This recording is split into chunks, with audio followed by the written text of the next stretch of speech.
ባንክ ራጅህ የሚባል ትልቁ ባንክ ያሳቸው ነው ሳውዲ ላይ ያለው ዓለማችን ላይ ትልቅ ሀብት ካላቸው ሰዎች ውስጥ ናቸው ሀብታቸውን ግን ሳይሞቱ ለልጆቻቸው ውርስ አከፋፍለዋል ለልጆቻቸው ሙሉ ያላቸውን ሀብት አከፋፈሉና የቀረ ሀብታቸውን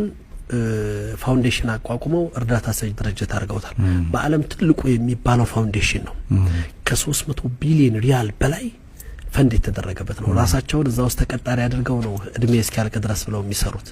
የዓለማችን ትልቁ ሀብታም ትልቁ የረገሳ ማዕከል ያላቸው ሰው ናቸውና ይሄ ሰውዬ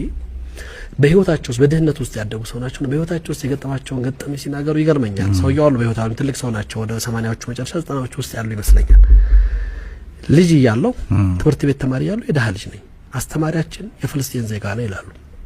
ሲያስተምረን የሆነ ፕሮግራም ላይ የሳምንቱ የረፍት ጊዜ በአመት የሚመጣ ልጆች የረፍት ጊዜና መዝናኛ ፕሮግራም አለ ለዛ አንድ ብር ክፈሉ ተባለ አንድ ብር መክፈል የሚችል ቤተሰብ የለኝም ያንን ሁሉም ልጆች ተማሪዎች ከፈሉ ነው ብቻ ቀረዋል